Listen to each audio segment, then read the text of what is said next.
Regarding men, number 21. Bill Maher is a bigot and an idiot. Okay, hello everyone. I think we are here at episode 21, if I'm not mistaken. Right. And I am here, I'm Janice Gimingo, and I'm here with Tom Golden of Men Are Good, And they are. and also with Paul Elam from A Voice for Men and An Ear for Men. And we are continuing with our Father's Day theme, actually, because we found one of our supporters sent us a clip by Bill Maher, the political comedian, who had a special message to the American people in relation to Father's Day, saying that while the Republican Party has generally been considered to be the father's party, and the Democrats are generally seen to be the motherhood party. The Democrats are those he claimed to care about education and care about health care, while the Republicans have traditionally been those who cared about the bottom line, who were for fiscal responsibility and that sort of thing. And his point in this little clip, and we're going to show you a part of it, was that the Republicans now should rightly be referred to as the deadbeat dad party. So we'll show you a bit of that to begin with. And they used to take their role very seriously, the no-nonsense, keep you safe, pay the bills party. But Republicans really aren't the daddy party anymore. They're more like the absentee father party.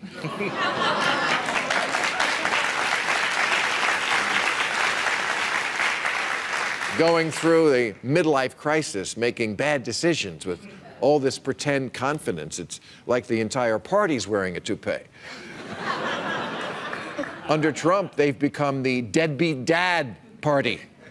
The dad who spends money we don't have and who blows the family budget on stupid shit, like a wall we don't need.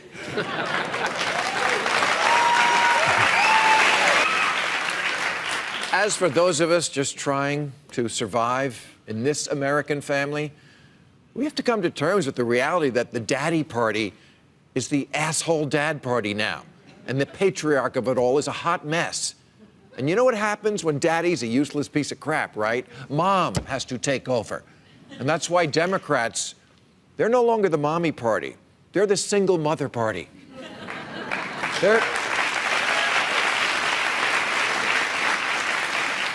They're the party that has to work 2 jobs, because daddy went out for cigarettes and never came back. The single mother party now is the only one that cares about the kid's future. The Republicans, they're the party of the Koch brothers. Pollute all you want now, because tomorrow, not our problem. We'll be gone. Happy Father's Day. But keep in mind, if Republicans made a commercial for life insurance, it would go like this. You love your family, but what if you weren't there to take care of them? Oh, well, shit happens.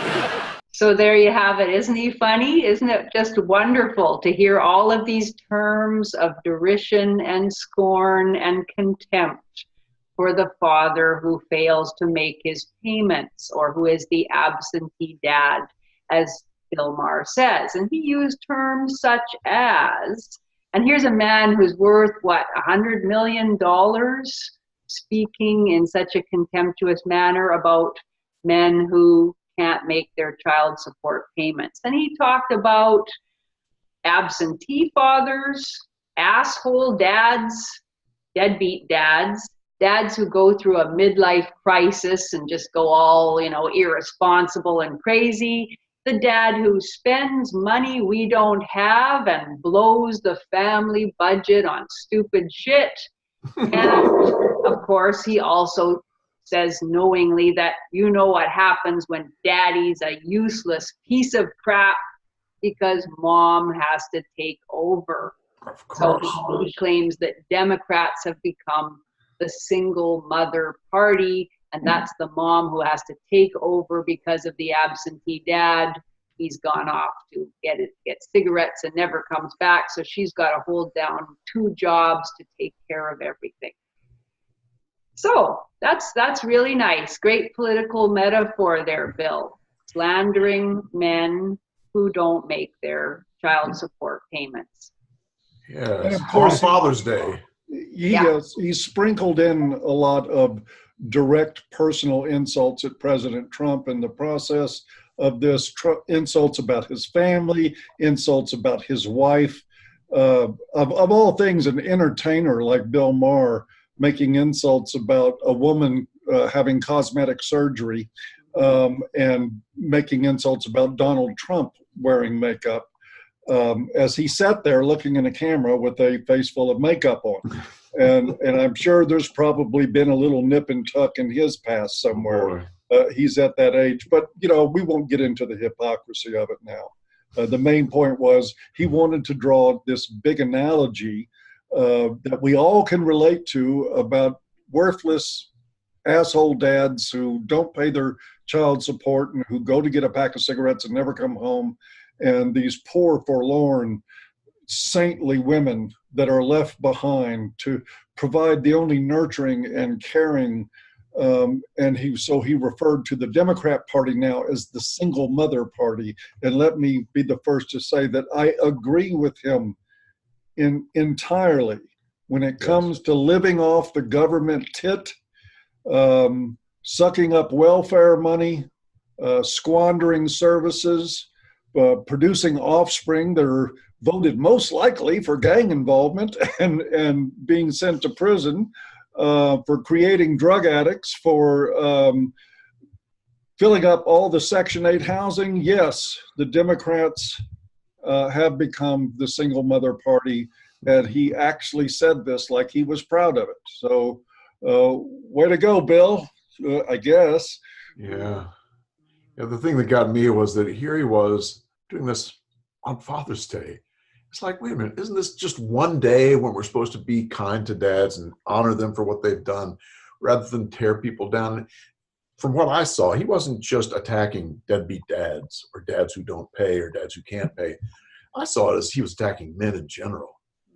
He was just lambasting the women are the good and the men are the bad. And it was like, you got to give him a little bit of leeway because he's an entertainer, but a little bit. But when it comes to something like this, it's just too much. Yeah. It's too much when you're trying to split people. He's trying to split people so that it's, men bad, women good.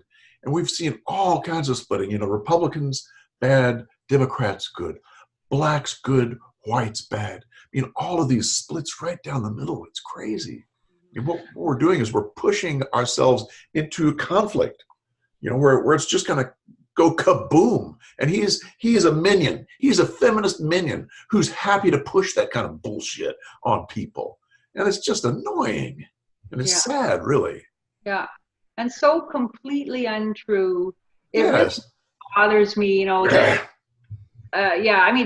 what we're saying, I guess, is it's so obvious in a way, but this multi-millionaire who cannot imagine the agony of a man who finds himself in a situation where he can't make his child support payments. And, study after study, and we'll have some links in the low bar, study after study has shown that men who can make their child support payments do make them, because the vast majority, it's like 90% of children who are in the result of separation are being regularly supported, and in the cases where they're not being supported, it's because the father can't support them.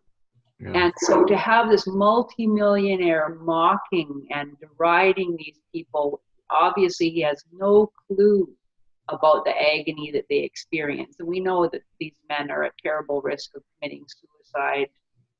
They end up in jail for not being able to make their payments.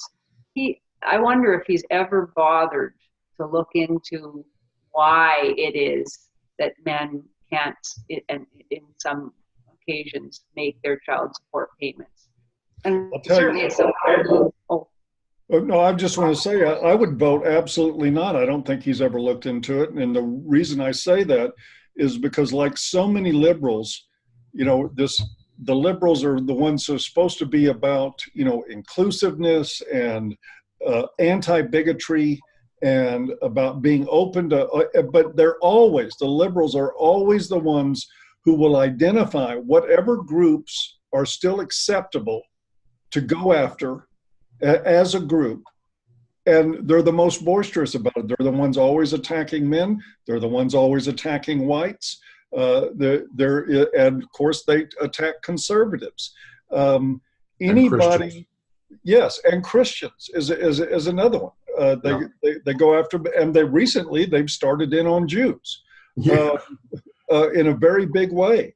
Crazy. But for the most part, I mean, when you see him dealing in one stereotype after another, the deadbeat dad, I mean, this is all imagery off the side of milk cartons that he's relying on to get his point across. And the thing is, he's lying about a lot. He's definitely lying.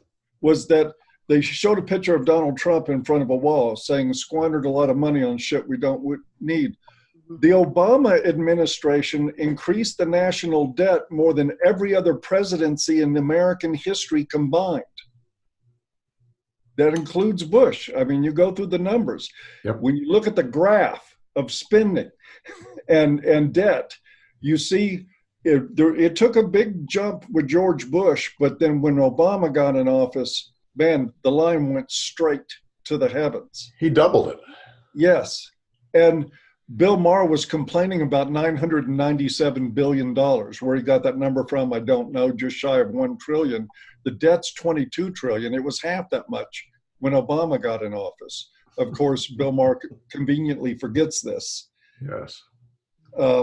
Well, I guess he was too busy attacking fathers and men. And not caring about infrastructure. Right. And here Trump's trying to get the Democrats to come in and work on infrastructure, and that's because Trump says this is my deal. This is what I do really well. Is this kind of building, and they won't do it. They won't come in at all. So it's like it's just one more thing that he did that was just so disingenuous. Yeah. No, it's just unbelievable. And to make that your political metaphor, the absentee dad, the dad who doesn't care. Men who are frivolous, who allow their children to be in need, who care only about themselves and their trivial desires. It's a extremely popular myth in our culture. If you say deadbeat, I bet there's nobody in North America or the Western world who isn't able to supply dad as the thing that comes after that. In Ontario, for example, and I'm sure in many other provinces and states, there is a website called Good Parents Pay, and it puts up pictures of deadbeat dads, or they say deadbeat parents, but I looked at the website, it's all pictures of men. Right. Because of course, 90. But I've got the actual 87% of children end up living solely with their mothers after separation. So only 7% are solely with their fathers. Anyway, so it actually puts up these pictures, many of them torn from past family photos, but now just with the dad there, so that people can help hunt down these fathers as if they're wanted criminals. It's just horrible. They are, exactly. Yeah, as if they're dangerous, and need to be taken by vigilante action or something. It's so terrible. And that myth that there are so many of these fathers out there who don't pay simply because they don't care has resulted in this horrible, horrible surveillance system, this horrible system for controlling men's lives, for invading every aspect of it. And of course, what anybody who has looked into the situation knows is that men don't pay when they don't pay because they can't, because they've been put in situations where they're ejected from the family home. They have to find another place to live, often while still making payments on the family home, which has now become their wife's home. They're separated from their children. They're distraught.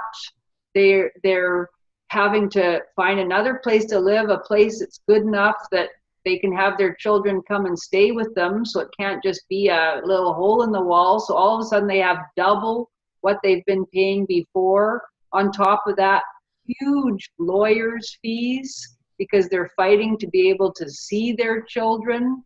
They may be fighting against charges that they've made their wives fear, or that they've been involved in some kind of assault or misconduct of some sort.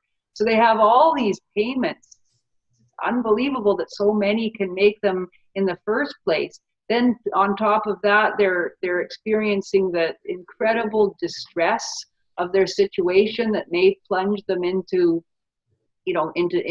depression, sometimes suicidal despair. They can't speak to anybody about that, because if it becomes widely known, that's going to then affect their ability to have access to their children. So, so they're dealing with all these mental and emotional problems as well. And it's so easy for them to fall behind on their payments, and then they're stuck in this horrific cycle. Often then the ex-wife will deny them the opportunity to see their children if they haven't made their payments, even though those are supposed to be two separate things. It's just a horrible, horrible thing. And there's a really interesting article by a guy named Stephen Baskerville, who talks about the myth of the deadbeat dad and how it has been, the fact that we have that as this entrenched idea in our society has made it possible for the state to take on this horrible surveillance and enforcement role. And he talks about cases, for example, a case of a fellow in Texas. He was a janitor.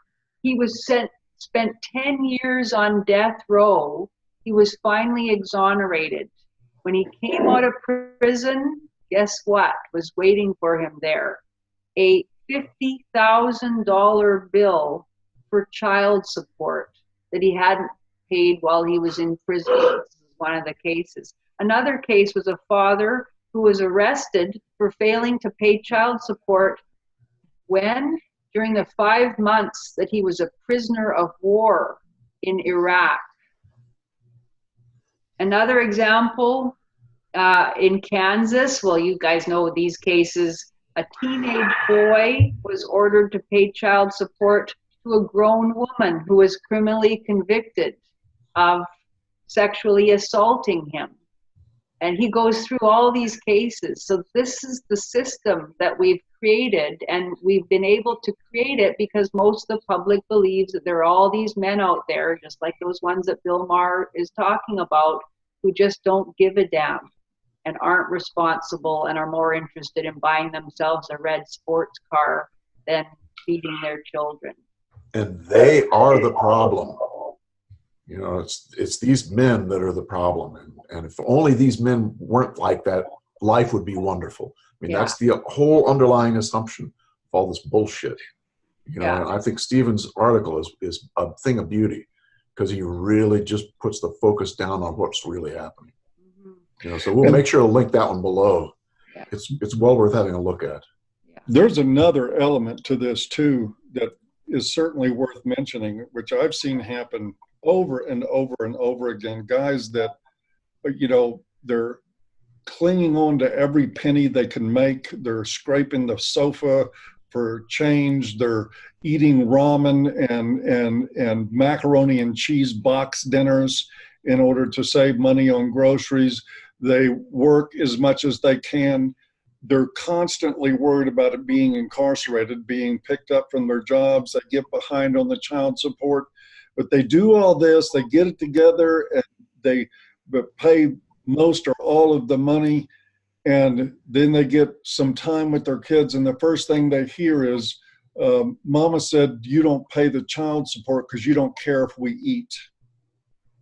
They're living this life where they are scraping for everything they can possibly get their hands on so they can make sure they can see their kids. And part of it too is for them is that they don't want the world to see them as a father that doesn't care, because they do. They love their children and want to take care of them. Yes. And the state garnishes their income. They live poorly and terribly. Some guys have been reduced to living in their cars. I've worked with men like this. Right. And then they get to see their kids, and the kids will start ragging on them about their dumpy little apartment. And mom said, if you cared about us, you'd get a nicer place. This is what they're living with. This is the reality for so many disenfranchised fathers. That's Yes. the reality they live with every day. And then when they get to the point, they say, I can't take this anymore. And they say, I just want to crawl in a hole and die. And some of them do suicide. And some Exactly. of them just give up and quit seeing their kids. And it's not because they don't care. Of course, when they do that, then they've given the ex all the ammunition she needs. Of course, he quit seeing you. He doesn't care. This is one of the most corrupt systems we have in this country. It is I agree. horrible. They're alienated by the state, they're alienated by the courts, and they're alienated by their ex-spouse, who now tells the kids there's something wrong with your dad. What a horrible place for men to be in. I mean, it's just incredible how we've dug ourselves into this kind of hole, Yeah. So all of you dads out there who are busting your ass, know that at least the three of us love you for who you are, and your efforts that you're putting into this. Because it's tough, and we understand how tough it is and how easy it is for people to look at this whole thing about deadbeat dads and just assume the worst about men. That's just disheartening as hell. Yeah. When somebody like Maher goes on about it, the fact is that women initiate the vast majority of divorces. So if you're going to talk about the adults who don't care about the family, who don't care about the children, who renege on their responsibilities and their commitments, it's the 70% of the women who are initiating divorce proceedings. And why wouldn't they, in a way? Because we've created a system now where men have to pay to have their own children stolen from them. Wow. I mean, Crazy. it's so crazy when a woman knows that she can get rid of the husband that she's not in love with anymore. She knows she can have the kids for herself, and she's going to be financially supported by court order. So we're encouraging the breakup of families. We're encouraging women to do this, and we're forcing dads to pay for their own agony. It's really quite tremendous. And to see Maher laughing at that and mocking Kanye West for talking about his own experience of fatherlessness and how he was inspired by Trump because he had noted that that masculine energy was missing from his life, and Maher just makes some. I didn't even understand the joke. I didn't get it, but anyhow, some joke about liking big asses. The callousness is really just astounding. Over the edge. Yeah. It's And over the edge. They get a pass. They get a little bit of a pass for being comedians, I guess, like Tom said earlier. But for me, the whole point of comedy is to get us to laugh at the very serious realities that are just difficult to deal with. Mm-hmm. Maher is getting people to laugh at lies, at bullshit. He's like exposing a fake problem. And instead of getting us to take a conscientious look, like many good comedians do, they force us to look at things that are uncomfortable but true. Yes. Maher's he's missing the mark entirely. He's not getting us to do anything except laugh along with our own bigotry. Exactly. He's scapegoating. He's scapegoating. He's just focusing on this group and throwing mud. That's scapegoating. This is not humor. This is not comedy. He's reinforcing cultural myths and prejudices rather than challenging them. Yes. It's I mean, I'm not a Bill Maher fan, so I don't watch him very much. I'm not an expert. I think sometimes he actually is quite politically incorrect, as his previous show used to be, and I think sometimes he is funny, and I have colleagues who love him, and I think sometimes he does go against the grain. But on this particular topic, wow, it was amazing. He's just going with the cultural stereotypes rather than challenging them at all. Yeah. Indeed. And quite frankly, as you said, Paul, what he said, the only thing he said that was true was this idea of the Democrat Party as the single mother. I would also say that the Democrat Party is the devouring mother, to use that psychoanalytic term. This is not about caring. This is about false caring. This is about creating false dependency. This is not about not allowing people to grow up and to make their own decisions. This is about manipulativeness. Yes. That's for somebody to think that that's a healthy thing, that's something to be celebrated. And perhaps Maher was unintentionally revealing something about his own family of origin in this too. Because You think? What was he revealing?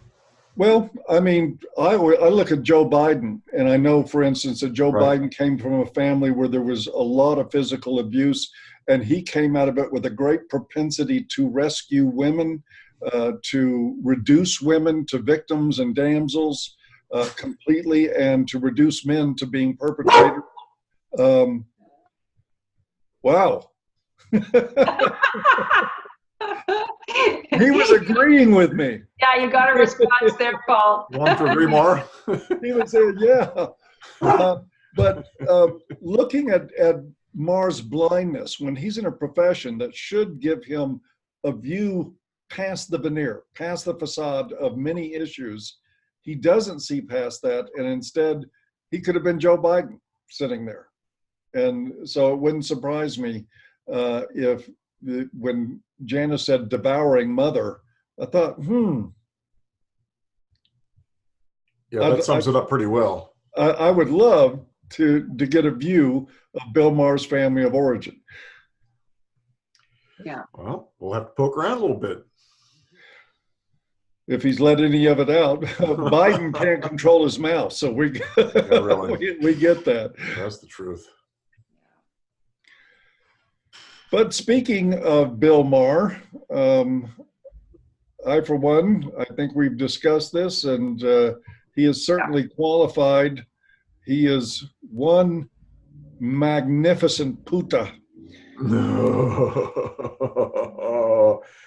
Yes, he'll be riding in his concealment in no time. Mm-hmm. Yes, in his concealment for sure. Oh, God. How he did that with a straight face. Yeah. Unbelievable. Oh, yeah. How funny that Trump who puts on concealer as he sits there wearing all of his makeup. Wow. Amazing. Yeah, you could scrape his makeup off with a trowel. Yeah. Oh, God. Yeah, so we thought we would give our humanitarian award to Stephen Baskerville, who's done a lot of work essentially on the state as devouring mother, the feminist state, and what it's doing to men and families. He's done a lot of fantastic work, really excellent books. Yeah, Taken into Custody was his first book. It was just an excellent piece of work. And I think he's got another one out. I forget the title. Yes, now. he does. It came out a couple of years ago. Yeah. It's called the new sexual. It's something like the new politics of sex. Yeah. The new sexual politics. I can't remember the exact title. We will get you a link below. We will link it all in. And Stephen is he's ahead of his time by a bit. He's saying things that other people aren't even thinking about quite yet. And has been for a long time. Yeah. I love Stephen.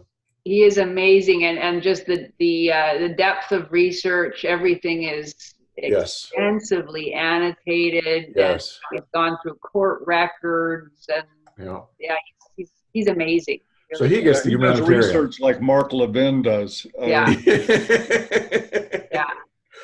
Yeah, that's true. Yeah. So good going, Stephen. We love you. Thank you. Indeed. So Stephen gets the humanitarian, and the PUTA goes to Bill Maher, right? Bill Maher. Oh, yeah. Yeah, that's good. That's good. Yeah. So So are we good? I can't imagine we're giving somebody from the entertainment industry a horror award, but Fancy that. if the puta fits, Wear it, baby. wear it. Yeah. That's it. He can wear it.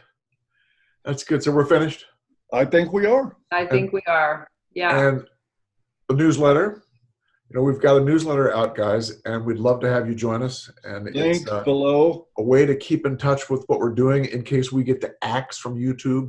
You'll know how to find us, and we'll know how to find you. So we'll have a link below to where you can sign up for the newsletter. And it comes out like once a week. Yep. Once a week, you're not going to be flooded with messages, but very happy to say there's nearly 5,000 people on the list. We would like you to add your name to that. And Yes. we want to build the biggest list of people interested in men's rights that's anywhere around for the Regarding Men series. And so we hope you join us. Indeed. Indeed. So on that note, men are good. They are. As are you. And so we're taking off. Okay. All right, let's see if I can turn it off without leaving.